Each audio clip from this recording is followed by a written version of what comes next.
Bien, bonjour Amélie. Nous sommes aujourd'hui au domaine des Nerleux chez Amélino qui va nous présenter son magnifique domaine.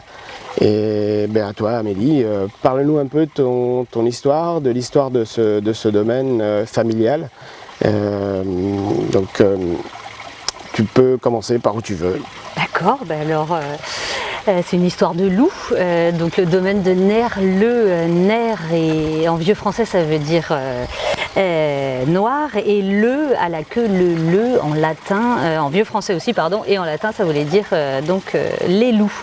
Et donc on est sur une parcelle qui s'appelle la parcelle des Nerleux, et forcément comme son nom l'indique, donc il y avait des loups noirs avant qu'ils ne laissent la place à la vigne.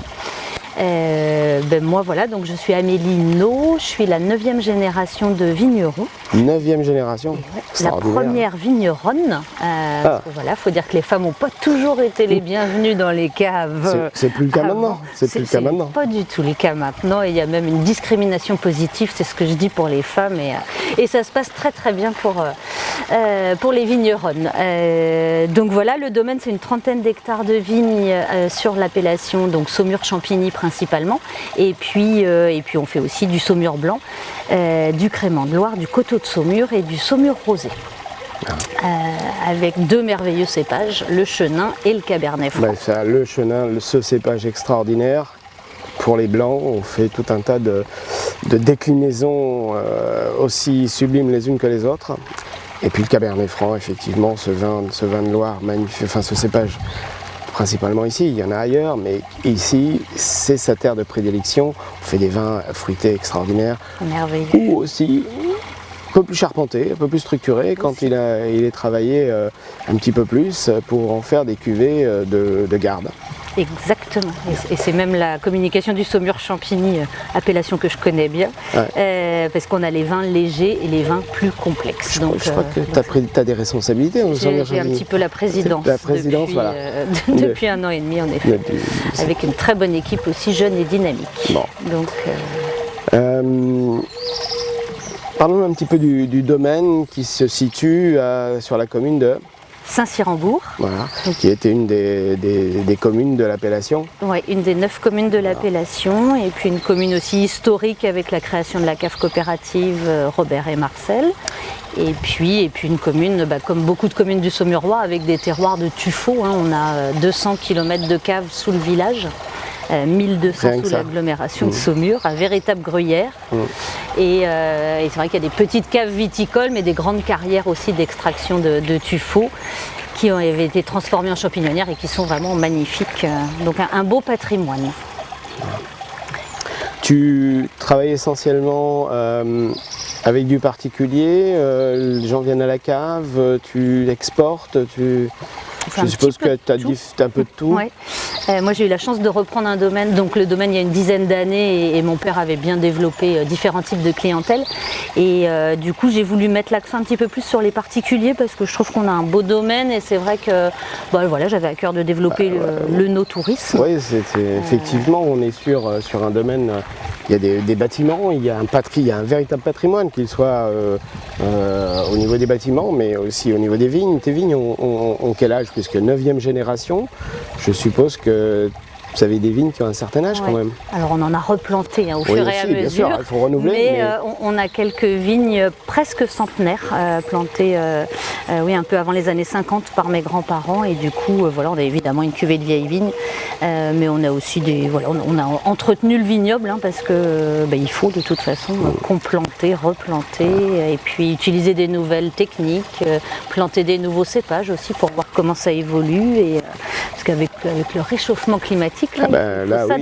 et aujourd'hui on est avec ce magnifique soleil qui sert beaucoup la vigne, mais qui effectivement, puisque le Saumur-Champigny vient on parlait des Nerleux, du latin et ses origines, mais le Champigny c'est Campus Ignis, tout à fait. Les champs de feu, parce que ce tuffeau qui constitue une grande partie du terroir du Saumur-Champigny réchauffe les vignes et leur apporte aussi cette fraîcheur, cette minéralité que seul le tuffeau peut donner.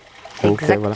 Donc c'est vrai que là on a la chance aujourd'hui, et souvent pas qu'aujourd'hui, il fait très beau dans notre région et ça favorise effectivement certaines années exceptionnelles au niveau de la viticulture et ça nous fait quelques bonnes cuvées que sans doute on ne tardera pas à déguster. Bien, nous voilà à l'intérieur devant ce magnifique breuvage. Alors, qu'est-ce que tu nous as servi, Amélie ? Alors, je vous ai servi le Clos des Châtains en Saumur-Champigny. C'est notre cuvée de vieille vigne, on en parlait tout à l'heure. Oui, effectivement. Donc du Cabernet Franc à 100%. Alors un vin assez typique de l'appellation dans le sens où voilà, on reste sur des vins fruités, avec des belles maturités. On a un nez vraiment fruit noir, un peu réglisse. Il n'y a pas de passage en barrique, mais on a un élevage d'un petit peu plus d'1 an en cuve uniquement, avec très peu de sous-tirage. C'est vrai que moi, c'est ce que je dis, je laisse de plus en plus faire les vins tout seul. Alors je les surveille, hein, je les ai à l'œil, mais c'est vrai qu'on... Voilà, s'il n'y a pas besoin d'un tronc, on ne va pas en rajouter. Et voilà, et très naturellement, ça c'est des arômes qu'on a, c'est le terroir qui nous donne ça. Vrai. Tous les ans, on retrouvera cette caractéristique un peu réglissée, un peu fruit noir sur cette cuvée des Châtains. C'est un cépage magique et un cépage et un vin de copain, un vin que on peut associer à beaucoup de plats. Moi, avant d'arriver ici, dans cette région, il y a maintenant presque 25 ans, je connaissais pas très bien ces vins-là. Mais depuis, alors je suis presque devenu chauvin, j'adore ces vins parce que c'est des vins qui se boivent aux zingues, qui se boivent sur des plats complexes, sur du poisson. On a coupé un petit peu ces habitudes qu'on avait de dire un blanc sur un poisson, un rouge sur une viande et un rouge sur un fromage. Les vins de Loire, les vins spécifiquement du Saumur-Champigny avec le Cabernet Franc et son inséparable acolyte le Chenin font qu'on a une telle diversité, une telle palette aromatique qu'on n'a besoin de rien d'autre. On se régale. Et j'ai pas parlé du coteau de Saumur, mais voilà, on va d'un bout à l'autre. Et le Saumur, méthode traditionnelle. Aussi. Les créments qui sont magnifiques. Donc voilà, on a ce qu'il faut. Et là, effectivement, on a tous ces arômes ici. Là, on a de la vieille vigne. J'aime bien aussi la jeune vigne c'est le vin de l'été, servi légèrement frais. Là, on a... Ouais. C'est vrai qu'on parlait de léger et complexe. Là, on est vraiment dans un début de complexité, mais on garde encore la souplesse cette fraîcheur du léger. Aussi. Voilà. Et la fraîcheur, on l'a aussi grâce au tuffeau. Hein, on parlait de cette minéralité, cette fraîcheur racines du tuffeau, qui donne à la fois de la chaleur qui pompe un peu cette énergie du soleil, mais par contre, en profondeur, rafraîchissent. Alors les pieds au frais, la tête au soleil. Un duo gagnant pour le vin. C'est ça. Hein? Exactement. Ouais, c'est très... Alors, on a les vieilles vignes, le Clos des Châtains, et tu as combien de vins combien de cuvées dans ta gamme? Alors, j'ai 17 cuvées. C'est ce que je dis. Ouais. Moi, j'ai eu la chance de reprendre encore une fois un domaine que mon père avait bien développé, donc il avait déjà une dizaine de cuvées. Et pour ne pas se fâcher, mais il n'y a pas que ça. Du coup, j'ai préféré essayer mes propres vinifications. Et puis petit à petit, voilà, j'ai sorti tous les 2 ans. J'avais une cuvée qui me semblait très intéressante, donc je faisais partager aux clients. Puis finalement, la gamme s'est étoffée. Puis on a gardé les anciennes cuvées. Alors, tu les choisis comment? À quel moment tu décides? Là, je vais faire une cuvée particulière c'est sur du parcellaire, sur des clos, Alors ça se mûrit, hein, une nouvelle cuvée. Au départ, on essaye avec 1 ou 2 barriques, et puis c'est vrai qu'on le fait goûter plutôt aux copains, à la famille la première année, puis la deuxième année, on recommence. Et puis si ça plaît, après on en fait un petit peu plus. Mais oui, ça, je le cogite avant. J'ai replanté aussi des nouveaux cépages pour essayer des nouvelles choses. Et je vois dans ma dernière cuvée, là c'est un Ardélou, donc un crément rosé en brute nature avec du pinot noir, du gros lot et du cabernet franc. Un tiers, un tiers, un tiers, et c'est vrai que c'est quelque chose sur un crément. Ça fait 10 ans que je la cogite cette cuvée là, parce que le temps de planter les nouveaux cépages et puis d'attendre les créments. Et après il y a l'élevage qui prend. Voilà. Il faut être patient. Il faut être patient. Les enfants m'ont appris la patience, le vin aussi.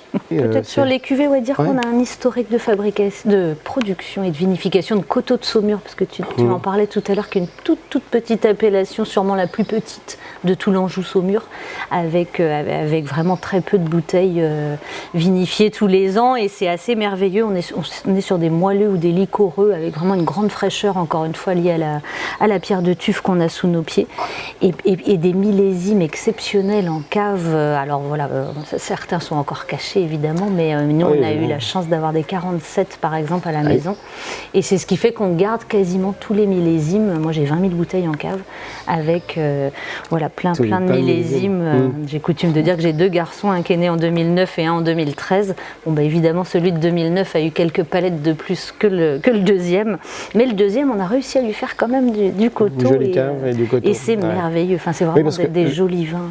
Pour en venir au coteau, vous n'en faites pas tous les ans. Il faut que les conditions climatiques soient réunies, la progression de la vigne aussi.